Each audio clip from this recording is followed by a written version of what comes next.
5 mikrofon. Bütün Kırgızistan Odumarov. Урматтуу депутаттар, могу жерде көтөрүлүп аткан маселелердин маанилүүлүгү жана маанисиздигине жараша күн тартибине киргизсек, карасак. Биз мыйзамдарды кабыл алуу менен жагдай бүгүн эле жакшырып кетсе, кабыл алып берели. Бирок бүгүн биздин караган маселе ага кабыл алган чечимдерге жараша социалдык, коомдук жагдай өзгөрүшү толук мүмкүн. Ошондуктан Чыңгыз мырза айткан маселени күн тартибине киргизүү менен бирге азыр аябагандай катты ызы чуу. Мына кече областтык телекомпаниядан берди деп атат. Кыргыз-өзбек чегарасы боюнча Кемпирабад кетиптир деген ызы чуу аябай катуу кетип баратат.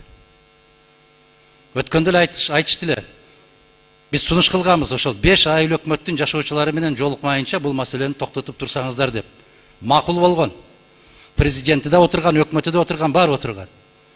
Бирок жеңүүчүнөн барып кол коюп бергендиги, аны теледен айтып жибергендиги өлкөдө аябагандай катуу будуңчаңды жаратып атат. Ошондуктан биз мыйзамдарды кабыл алууну токтотуп, өлкөдөгү түзүлгөн кырдаал оңой эмес. Өлкөдөгү эмес, биздин жогорку кеңештин ичиндеги түзүлгөн кырдаал да жеңил эмес. Өткөндө коопсуздук кызматынын жетекчиси 2 жашык автомат көтөрүп парламенттин ичине кирип келгендиги бул жапайычылык. Бул өтө чектен чыккан жапайычылык. Биз мыйзам чыгаруу органы катарында ар бир кыймыл аракетке мыйзамдуулугун укуктук тарабынан сөзсүз түрдө баа беришибиз керек. Ага баа бере албасак, анда жогорку кеңеш өзүнүн ишин аткарбады деп билишибиз керек.